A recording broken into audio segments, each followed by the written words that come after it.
bà là dùng một to bồn miên nông vệ thì pi bằng to tiệt bà mình dương riêng chua pịa cái tụ tệ hiện ta ban bạc bò nữa bà hay mình nòm kia thì nhẹ nhà chăn liếp chạy trong đăng thay bên đây thầm mạch của cái khác ở phía khác có dương đăng ở đây bà dương đăng ở dương mơ dictionary đó vì không ai cho ông lấy vì ông lấy một không ai bàn vừa bàn chân bậc hết sự ba ban bạc bò yên duyên bò bồn ai từ bắt đầu bán làm nhận đại hồ sập lập hiếp hay ban bạc bò đại lúc mơ mình chỉ ba nắng hai bậc đồ bậc hết ban bạc bò đôi chia tụ tệ hiện ta ban bạc bò ở prai chia mà toàn tiền bà nơi thầm đa sầm rai người dưới cứ cái thà ban bạc bò đại dùng copy đại dương thọt chấm long và thọt chấm long anh chẳng tới dương ai vô từ đồ bàn bên đây thay họ thay bị khác có đặt bàn original bạc đào mà tì bên đấy quạt miền thọt chấm long nè chẳng còn ai vô thọt chấm long nè từ phơi bàn đào chúng ta còn bạc xin nữa bạc bạc đào bà hay tạ tệ giờ ta ban bạc bò nứng vậy ở vô đó cứ copy mình ha thọt chấm long copy pi mùi bà chẳng miền đây thay họ thay bạc đào vì miền tật về cái hai tha tật nam đặt chụp mặt và bây giờ copy tới vì tranh mà po môi sled trà nắng tipi tại ti bay năng à copy ti bay năng thọt chùm lon ti bay năng chùm lon ti bay bà này cái tiện tờ mình phập hệ bàn bạc bò đè bò phồng chìa vót rồi vô tập đồ nâng từ miền này khá bà hay tây và liên này cả đồ nâng tại mà hay là ti bà hay chấm này tại đây mền kia thế sầm rạp rực duyên hay sầm rạp tôi chắc cái duyên duyên từ pi mền kia bà mấy rụp hiệp để miền lục cục để cho mấy những cái lạnh phần sọc hiệp bà trong cái trong đăng thà này vào duyên khang rực sói duyên ao mờ lệ bà trong show đây ngày chính đó nữa bà mờ lệ xua cho xua lao như thế của cái nhà club từ long thế nên cái xua lệ bà lên muốn bố lệ thom bà lệ thom mờ tới đường chỗ bà lệ tôi lệ mờ du bà tha này dân oán mờ ở khơi giả lệ tùy tới nữa bà chẳng chọn đăng thà tây dân bạc bó ta này dân vây đại rì bà phù tha này sầm khăn nè bờ dân dân mình vây thế là mình rồi ha rồi huân thế bà cột nè mình cắt làng hai bà chẳng khơi ra cả xuống sau này càng đừng chun bàn prang prang không cả đo sẽ va sa thế nè chun mà phù rậpយ៉ាងល្អbà lấy cho tôi cho ở nhà chân liệp bàn to phù miền cột nè cho cho cái phù miền sân sốc bàចាឡើយនេះទៅមើលព័ត៌មានករណីសន្តិសុខសង្គមមួយគឺជាងដែកម្នាក់ដែលឆក់ខ្សែភ្លើងហើយទៅស្លាប់នៅពេលដែលបញ្ជូនគាត់ទៅដល់មន្ទីរពេទ្យគឺជាងដែកម្នាក់បានឆក់ខ្សែភ្លើងស្លាប់បន្ទាប់ពីបញ្ជូនទៅដល់មន្ទីរពេទ្យតាមរមាក់កង់3ទៅដល់មន្ទីរពេទ្យព្រះកុសុមៈហើយបានគាត់ស្លាប់តាំងពីតាមផ្លូវទៅម្លេះដែលករណីនេះគឺបានកើតឡើងនៅវេលាម៉ោង 9:40 នាទីព្រឹកថ្ងៃទី 15 ខែមិថុនានៅមុខភូមិបាយយ៉ាបសង្កាត់ភ្នំពេញថ្មីខណ្ឌសែនសុខសពគឺមានឈ្មោះថាសំភត្រាអាយុ 27 ឆ្នាំមុខរបរជាជាងដែកស្នាក់នៅភូមិបាយយ៉ាបសង្កាត់ភ្នំពេញថ្មីខណ្ឌសែនសុខនិងមានស្រុកកំណើតនៅក្នុងភូមិទួលច្រេះឃុំចំបក់ស្រុកស្វាយជ្រុំខេត្តស្វាយរៀងប្រភពព័ត៌មាននៅកន្លែងកើតហេតុបានឲ្យដឹងថាជនរងគ្រោះបានឡើងទៅលើសម្យ៉ាបដំបូលដើម្បីផ្សារបិទប្រឡោះដែលមានហូរចូលទឹកភ្លៀងពេលមានភ្លៀងសាចមកហ្នឹងវាហូរចូលហើយគាត់ក៏ឡើងទៅតែម្នាក់ឯងមួយសន្ទុះក្រោយមកក៏ស្រាប់តែឃើញរមៀលធ្លាក់ពីលើទៅចុះមកដីដែលមានកម្ពស់ប្រហែលជាជាង 3 ម៉ែត្រហើយ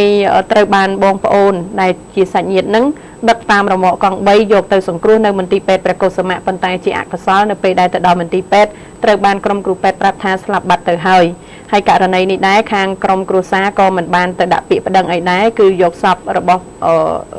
សពជនរងគ្រោះហ្នឹងទៅធ្វើបុណ្យតាមប្រពៃណីតែម្ដងពីព្រោះថាវាកើតឡើងដោយចៃដន្យហើយរឿងរ៉ាវនេះគឺយើងតែងតែជម្រាបជូនគឺមានព័ត៌មានរឿយៗមកហើយដែរពាក់ព័ន្ធទៅនឹងការជាងដែកជាងដែកហើយនឹងខ្សែភ្លើងពេលខ្លះហ្នឹងខ្សែភ្លើងកកិតជាមួយនឹងរទា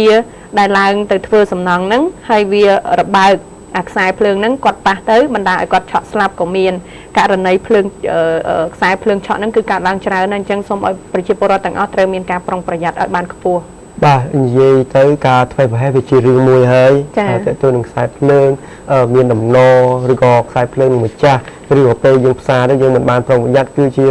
រឿងមួយដែលយើងប្រុងប្រយ័ត្នសម្រាប់រក្សាជីវិតខ្លួនយើងប៉ុន្តែអ្វីដែលរឿងមួយទៀតដែលយើងមិនមានការជួយឲ្យពួកគាត់នឹងគឺអត់មានធានារ៉ាប់រងឬក៏មានការផ្ដល់ជូននៅសេវាណាមួយសម្រាប់ពួកគាត់ទេព្រោះអត់ទាន់ឃើញមានបាទអញ្ចឹងពួកគាត់ធ្វើមួយថ្ងៃដើម្បីមួយថ្ងៃអញ្ចឹងទៅបាទថាគ្រោះថ្នាក់បើថាតកែចិត្តល្អអញ្ចឹងទៅគេជួយ200ឬ300អញ្ចឹងទៅបើថាគេអត់មើលអត់ឃើញទេគឺក្រុមគ្រួសារជាអ្នកទទួលបន្ទុកជាអ្នកទទួលខុសត្រូវអញ្ចឹងទៅបាទអញ្ចឹងពិបាកដែរសម្រាប់កម្មករផ្សារដែកផ្សារអីនោះបាទឥឡូវសូមបន្តទៅរឿងរ៉ាវមួយទៀតគឺចុះរដ្ឋបាលនៅក្នុងមូលដ្ឋានខាត់បានជនសង្ស័យចំនួន2នាក់ដែលញៀនថ្នាំហើយនឹងប្រើប្រាស់ថ្នាំញៀននឹងចំនួន21កញ្ចប់ចាគឺនៅព្រឹកនេះកាលពីព្រឹកមិញហ្នឹងគឺកម្លាំងជំនាញព្រំប្រទានខណ្ឌមានជ័យបានសហការគ្នានឹងចៅសង្កាត់ចាក់អង្រែលើបានចុះរដ្ឋបាលនៅតំបន់សំណង់មិនរៀបរយខាត់ខ្លួនបានជនសង្ស័យចំនួន2នាក់ឆែកឆេររកឃើញគឺម្សៅក្រាមថ្លាសចំនួន21កញ្ចប់នៅក្នុងនោះគឺ20កញ្ចប់គឺថង់តូចហើយ1កញ្ចប់ហ្នឹងគឺធំកាលពីវេលាម៉ោង8ថ្ងៃទី15ខែមិថុនានៅចំណុចខ្ទមសំណង់មិនរៀបរយក្រុម8ស្ថិតនៅក្នុងភូមិព្រែកតាគង់សង្កាត់ចាក់អង្រែលើខណ្ឌមានជ័យជនសង្ស័យដែលជួញដូរគ្រឿងញៀនទាំងពីរនាក់ទី1មានឈ្មោះថាហួយរដ្ឋាហៅអិតភេទប្រុសអាយុ35ឆ្នាំមុខរបរមិនពិតប្រាកដស្នាក់នៅសំណង់មិនរៀបរយក្រុម8ស្ថិតនៅក្នុងភូមិតាគង់សង្កាត់ចាក់អង្រែលើខណ្ឌមានជ័យនិងទី2មានឈ្មោះថាគឹមលៀងផេងភេទប្រុសអាយុ18ឆ្នាំមុខរបរក៏មិនពិតប្រាកដស្នាក់នៅជាមួយគ្នាលោកមេងវិមានតារាអធិការរងខណ្ឌមានជ័យបានប្រាប់ឲ្យដឹងថានៅព្រឹកការពីព្រឹកមិញហ្នឹងគឺកម្លាំងជំនាញព្រំប្រទានខណ្ឌសហការគ្នាជាមួយនឹងចៅសង្កាត់បានចុះរដ្ឋបាលតំបន់សំណង់មិនរៀបរយបានខាត់ខ្លួនជនសង្ស័យ2នាក់ដែលឆែកឆេរទៅគឺរកឃើញនៅថ្នាំញៀនគឺថ្នាំសថ្លាក្រាមសថ្លាហ្នឹងចំនួន21កញ្ចប់មួយកញ្ចប់ធំហើយនិង20កញ្ចប់ទៀតគឺកញ្ចប់តូចៗបាននាំយកទៅប៉ុស្តិ៍រដ្ឋបាលដើម្បីធ្វើការសាកសួរហើយលោកអធិការរងក៏បានបន្តទៀតថាបន្ទាប់ពីកសាងសំណុំរឿងគឺជនសង្ស័យដែលមានឈ្មោះថាហួយហៅរដ្ឋាគឺចាហួយរដ្ឋាហៅអិតបានសារភាពថាខ្លួនពិតជាបានទិញថ្នាំញៀននៅក្នុងតម្លៃ60,000រៀលគឺយកពីគេដើម្បីយកទៅលក់បន្តបែងចែកជាកញ្ចប់តូចៗដើម្បីឲ្យឈ្មោះគឹមលៀងផេងគឺយកទៅលក់បន្តដើម្បីចំណេញហើយឥឡូវហ្នឹងគឺត្រូវបានសមត្ថកិច្ចឃាត់ខ្លួនបញ្ជូនទៅកាន់អធិការនគរបាលខណ្ឌមានជ័យដើម្បីចាត់ការទៅតាមផ្លូវច្បាប់បាទរឿងគ្រឿងញៀននេះបងប្អូនដែលគាត់ទស្សនាទូរទស្សន៍ហ្នឹងទីវីយើងណាបាទពេលខ្លះគាត់ងើបឆ្ងល់បាទគាត់ឆ្ងល់ហើយនៅសពតពេលខ្លះខ្ញុំឃើញថតទៅអ្នកដែលជួញដូរគ្រឿងញៀនខ្លះច្រើនកញ្ចប់អីចឹងទៅបាទមាន10កញ្ចប់20កញ្ចប់30កញ្ចប់អីចឹងទៅហើយអ្នកខ្លះមាន12កញ្ចប់អីជួញដូរដែរបាទគាត់ឆ្ងល់អញ្ចឹងណាបាទប៉ុន្តែខ្ញុំបកស្រាយទៅវិញធ្វើម៉េចបើសេចក្តីរាយការណ៍មកប៉ុណ្ណាខ្ញុំនិយាយប៉ុណ្្នឹងហើយជួនកាលមិនប្រកាសថាម៉ូតូមកកញ្ចប់តូចមិនមែនជួញដូរណាជួនកាលគាត់ខ្លួនឯងគាត់សកម្មមានថាគាត់សកម្មជួនកាលថ្ងៃហ្នឹងយើងទៅឆែកវាមានបានតិចបាទបានតិចអីហ្នឹងណាអញ្ចឹងមិនមែនថាប្រកាសថាតើមានច្រើនបានដាក់ជួញដូរឬក៏តិចហ្នឹងដាក់អ្នកប្រើប្រាស់ហ្នឹងមិនមែនទេណាបាទហើយអញ្ចឹងគាត់ក៏សួរដែរគាត់ខ្លាចថាខ្លាចថាខ្លះឃើញធំឃើញដាក់ប្រើប្រាស់អីចឹងណាបាទហ្នឹងយើងមិននេះទេព្រោះយ៉ាងណាក៏ដោយគឺយើងទទួលរបាយការណ៍ពីសមត្ថកិច្ចបាទយើងសមត្ថកិច្ចសេមកបណ្ណាយើងមើលតាមនឹងបាទហើយមិញហ្នឹងជនសង្ស័យដូចមានមនុស្សស្រីម្នាក់ប្រុសម្នាក់ប៉ុន្តែនៅក្នុងនេះដាក់ប្រុសទាំងពីរនាក់ហើយខ្ញុំមិញអត់បានមើលរូបភាពចាប្រុសទាំងពីរបាទកុំឲ្យឃើចាក់វែងខ្ញុំស្មានថានារីបាទតិចបងភេទទី3ដែរចុះខ្ញុំសក់វែងដែរអរគុណឥឡូវយើងបន្តទៅរឿងរ៉ាវមួយទៀតគឺបញ្ជូនអ្នកប្រើប្រាស់គ្រឿងញៀនចំនួន14នាក់ទៅកាន់តុលាការអ្នកប្រើប្រាស់គ្រឿងញៀនចំនួន14នាក់នៅក្នុងនោះក៏មានស្រីម្នាក់ត្រូវបាននគរបាលខណ្ឌសែនសុខសម្រាប់កសាងសំណុំរឿងបញ្ជូនទៅកាន់សាលាដំបងរាជធានីភ្នំពេញនៅព្រឹកថ្ងៃទី15ខែមិថុនាក្រោយពីឃាត់ខ្លួនធ្វើការសាកសួរបណ្ដោះអាសន្ននិងធ្វើការត្រួតពិនិត្យទៅលើទឹកនោមដែលមានផ្ទុកនៅសារធាតុញៀនរួចមកហើយនោះនៅក្នុងនោះគឺលោកម៉ាក់ហុងអធិការខណ្ឌបានមានប្រសាសន៍ថាមានប័ណ្ណបញ្ជាពីអគ្គស្នងការរងនិងជាស្នងការរាជធានីភ្នំពេញបានសម្របសម្រួលជាមួយនឹងលោកស៊ិនវីរៈព្រះរាជអាជ្ញាអមសាលា ព្រះរាជអាជ្ញារងនៃអាយកាអមសាលាដំបងរាជធានីភ្នំពេញបានបញ្ជាមកឲ្យលោកចុះទៅសហការនិងបង្ក្រាបជាក់ស្ដែងនៅក្នុងភូមិត្រពាំងឈូកមុខមន្ទីរពេទ្យព្រះកុសុមៈដែលជាតំបន់ស្មុគស្មាញទើបការបញ្ជាដោយរួមមានលោកគួងសុខហួរអធិការរងខណ្ឌដឹកនាំកម្លាំងដោយសហការបង្ក្រាប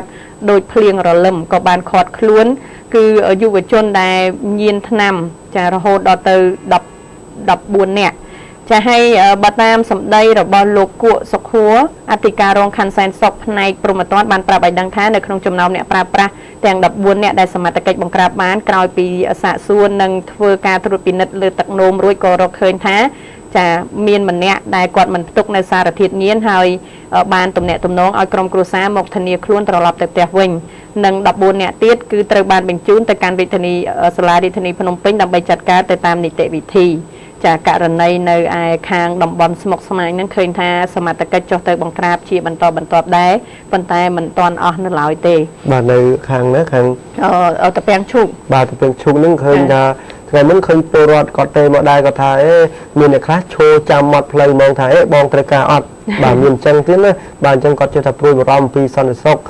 ពួកគាត់អញ្ចឹងទៅដែលគាត់រស់នៅត្រពាំងឈូកនឹងដែរណាបាទអញ្ចឹងសង្ឃឹមថាសមាជិកនឹងអាចបង្ក្រាបទីតាំងនឹងឲ្យបានកាន់តែល្អជាងមុនបាទយើងថាទៅបង្ក្រាបហ្នឹងមានអ្នកថ្មីមកទៀតក៏យើងមិនដឹងបាទឥឡូវយើងបន្តទៅរឿងរ៉ាវមួយទៀតក៏ជាករណីគ្រឿងញៀនដែរគឺឃាត់ខ្លួនជនសង្ស័យប្រើប្រាស់គ្រឿងញៀន2នាក់និងដកហូតបាននៅថ្នាំញៀនចំនួន1កញ្ចប់គឺកម្លាំងសមត្ថកិច្ចខណ្ឌឫស្សីកែវនិងប៉ុស្តិ៍តួសង្កែបានឃាត់ខ្លួនជនសង្ស័យប្រើប្រាស់គ្រឿងញៀនចំនួន2នាក់និងថ្នាំញៀន1កញ្ចប់តូចកាលពីវេលាម៉ោង 2:05 នាទីទៀតភ្លឺឈានចូលថ្ងៃទី15ខែមិថុនាឆ្នាំ2016ស្ថិតនៅតាមបណ្ដោយផ្លូវលេខ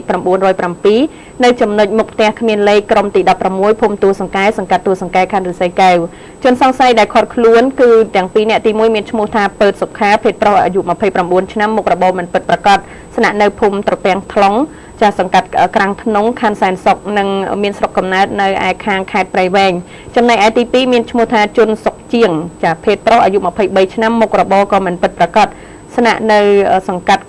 ភូមិឃុំជាមួយគ្នាចាសង្កាត់ខាងលើជាមួយគ្នាហើយមានស្រុកកំណើតនៅឯខាងខេត្តកំពង់ចាមបើតាមប្រភពពីសមត្ថកិច្ចបានឲ្យដឹងថានៅមុនពេលឃាត់ខ្លួនជនសង្ស័យខាងលើកម្លាំងសមត្ថកិច្ចខណ្ឌឫស្សីកែវសហការគ្នាជាមួយនឹងកម្លាំងប៉ុស្តិ៍តួសង្កែបានកំពុងតែជិះល្បាតជុំវិញភូមិសាស្ត្រនោះក៏ឃើញជនសង្ស័យហើយបានហៅឲ្យឈប់ដើម្បីឆែកឆេររកមើលឃើញមានថ្នាំញៀន1កញ្ចប់ជាប្រភេទម៉ាតកកនិងដកហូតបាននៅម៉ូតូមួយគ្រឿងម៉ាក Honda Dream ស៊េរីឆ្នាំ2015ចាគឺ2016មួយគ្រឿងពណ៌ខ្មៅពាក់ស្លាកលេខភ្នំពេញ 1FP 3810 គត់ហើយបច្ចុប្បន្នជនសង្ស័យទាំងពីរនាក់រួមនឹងវត្ថុតាងត្រូវបានសមត្ថកិច្ចឃុំខ្លួនជាបណ្ដោះអាសន្ននៅអធិការនគរបាលខណ្ឌឫស្សីកែវដើម្បីបញ្ជូនខ្លួនទៅកាន់តុលាការសូមបញ្ចប់ករណីគ្រឿងញៀននឹងត្រឹមប៉ុណ្ណឹងហើយយើងបន្តទៅមើលករណីមួយទៀតគឺជាករណីចោរឆក់កាបូបអ្នកគ្រូពេទ្យអស់ជាង$100គឺអ្នកគ្រូពេទ្យ16សីហាចាគឺកូនប្រុសជិះម៉ូតូឌុបទៅផ្សារត្រូវបានចោរឆក់កាបូបអស់លុយចំនួនជាង$100កាលពីវេលាម៉ោង 10 ព្រឹកថ្ងៃទី15ខែមិថុនានៅតាមបណ្ដោយផ្លូវលេខ488កែងនឹងផ្លូវលេខ97សង្កាត់ផ្សារដើមថ្កូវខណ្ឌចំការមនជនរងគ្រោះមានឈ្មោះថាស្រុនសុកនភេទស្រីអាយុ55ឆ្នាំមុខរបរគ្រូពេទ្យប្រចាំ16សីហាស្ថិតនៅក្នុងសង្កាត់ចាក់អង្រែចាសន្ទុះគឺស្ថិតនៅក្នុងសង្កាត់ព្រែកប្រាខណ្ឌច្បារអំពៅមានទីលំនៅក្នុងសង្កាត់ទឹកខ្លាខណ្ឌសែនសុខបានប្រាប់ឲ្យដឹងថានៅមុនពេលកើតហេតុគាត់និងកូនប្រុសរបស់គាត់នឹងបានជិះឌុបកូនរបស់គាត់នឹងឌុបគាត់នឹងតាមម៉ូតូដោយ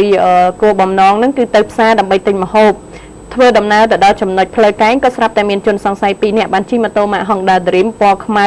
បានធ្វើសកម្មភាពឆក់យកកាបូបរបស់គាត់បានដោយសុវត្ថិភាពជនស្ត្រីរងគ្រោះបានឲ្យដឹងទៀតថានៅក្នុងកាបូបដែលចោរឆក់យកទៅបាត់នោះគឺមានលុយជាង